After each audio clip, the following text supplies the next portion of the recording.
So I had this whole video on how to do the transmission skid plate from RCI, but somehow the footage got deleted. Anyways, it's pretty simple. All you have to do is loosen up the engine skid bolts that are up front over there. There's two of them, 1, 2. Then you're gonna use a jack or something to slide the transmission case in there so that the front is being held up. The trickiest part is here in the back. As you can see, there are some spacers in there, but it also comes with these.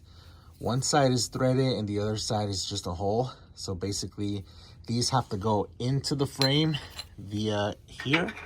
So you're just gonna slide them in and then push them through with a tool or your finger, just guide it through, just so that you're able to bolt on to this bolt here.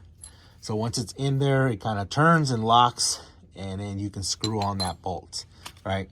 And then if you don't have a transfer case skid, then your job is done. Tighten everything, those bolts up, and you're good to go. Otherwise, follow the instructions to put this on.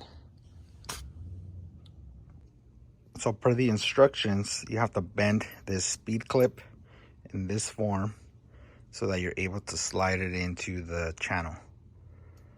That's about as straight as I can get it without risking breaking it. So let's try it. So here's the transmission skid plate. We're gonna have to loosen up this bolt here and then the bolt over here so that we're able to slide this in between there. Keep the spacers, we're gonna retain that. This is the actual transfer case here that this skid will be protecting. So it slides in there, and I believe it's gonna utilize these two bolts or holes. This one's threaded, so it comes with a bolt, and then this is where that speed clip is gonna go. This thing here. So we gotta maneuver it in there, hold it, and then this bolt's gonna go in on the outside, holding down the skid plate.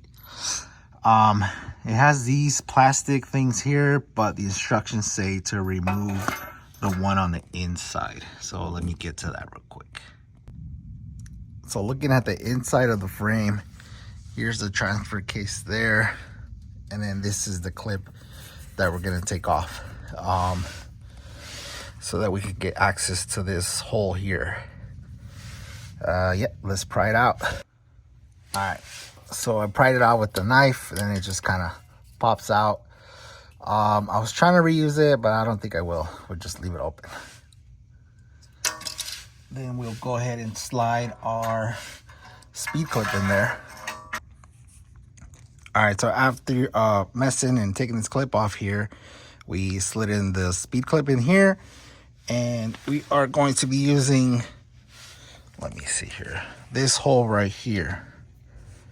This one. So that's where the nut's gonna go, and then the other one that's threaded is this one here. So let me just wipe that down real quick, and then we'll put the skid up.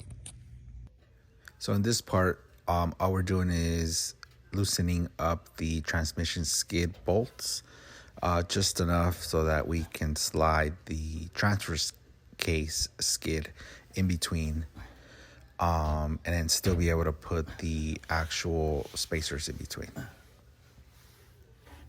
It is a little heavy, so be careful not to drop it on your face as you are sliding it in. Once it does go in there though, just make sure you tighten it up a little bit so it doesn't come back out, so that you can adjust the other bolts that are required on the side of the frame.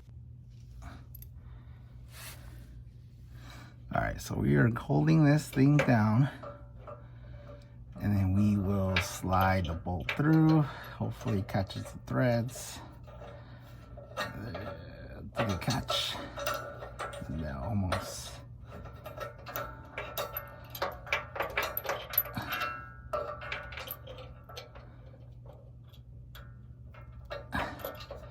There we go.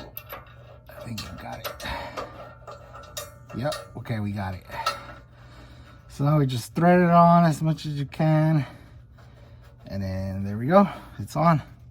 So we have this one that has already threaded, and then this is the one with the speed clip. Just remember to bend it like the instructions say, because that is the easiest way to get this bolt in there. And then just clean it. Well, mine had a bunch of gunk. If yours is new, then you should be all right. So now that we have that installed, we are going to tighten these back up. So 1 and 2. Don't forget to slide your spacers back in there. These are also provided. So they just kind of slide in there, provide extra space, and then you can tighten these back up. All right, so we went ahead and tightened this one and this one up, as well as the ones from the skid plate, which is there and there. Now you are fully assembled and your car is fully protected. So I have the transfer case, transmission, and then let me take you the engine over there as well. So this thing does get left open with the clip still in there. You can break it off and close it. But if you ever need to take this off, then you will need this to put it back on. So I suggest just leaving it there and see what happens. So that completes the full skid plate from RCI, from engine all the way to transfer case. I do have the shock guards coming from them, so whenever that comes in, I'll shoot that video and then also a sneak peek to that. Till then, see you on the next one.